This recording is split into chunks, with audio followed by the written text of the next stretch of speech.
para pengguna jalan, warga Kota Makassar yang sedang melintas, kiranya Pak, inti tujuan dari pergerakan aksi kami hari ini.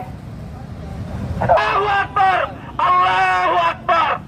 Hari ini kami mengatasnamakan pergerakan jurnalis kembali turun ke jalan, memperlihatkan bahwa tumpulnya hukum yang kembali diberdayakan oleh oknum pejabat dalam bentuk kedok yang baru untuk meraup untung, untuk meraup cuan, yang memperdayakan jurnalis hari ini dengan memberikan gugatan yang sudah di luar nalar hingga mencapai ratusan miliar. Di Sulawesi Selatan khususnya Kota Makassar, minta perhatian warga Kota Makassar, jangan lupa akan sejarah.